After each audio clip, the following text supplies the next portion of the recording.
এই মেয়েটা হট পেয়েছে রাহুল বলছে এখানে কেউ পড়ে না। হ্যাঁ পেশাব করেছে। ক্যাপ্টেনটা বলে খুব সেফ। হ্যাঁ হ্যাঁ এটা কোনো ভয় নেই, ভয় করবে এদেরকে।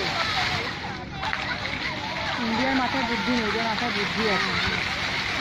আর এই যে এয়ারলাইনে দেখুন অ্যানাউন্স করে দিল, এটা ভীষণ স্ট্রিক্ট। কোনোরকম কোনো হলে স্মাগলিং ভীষণ স্ট্রিক্ট, একদম কড়া। হ্যাঁ এলাকা চলে না কোথাও বুঝি একটা পুলিশ আসবে তাই সামনে নিয়ে আসতে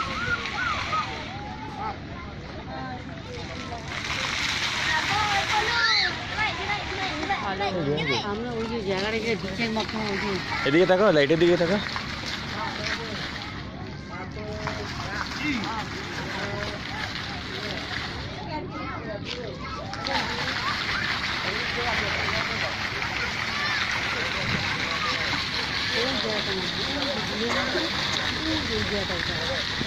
উঠে যায় রোপ আছে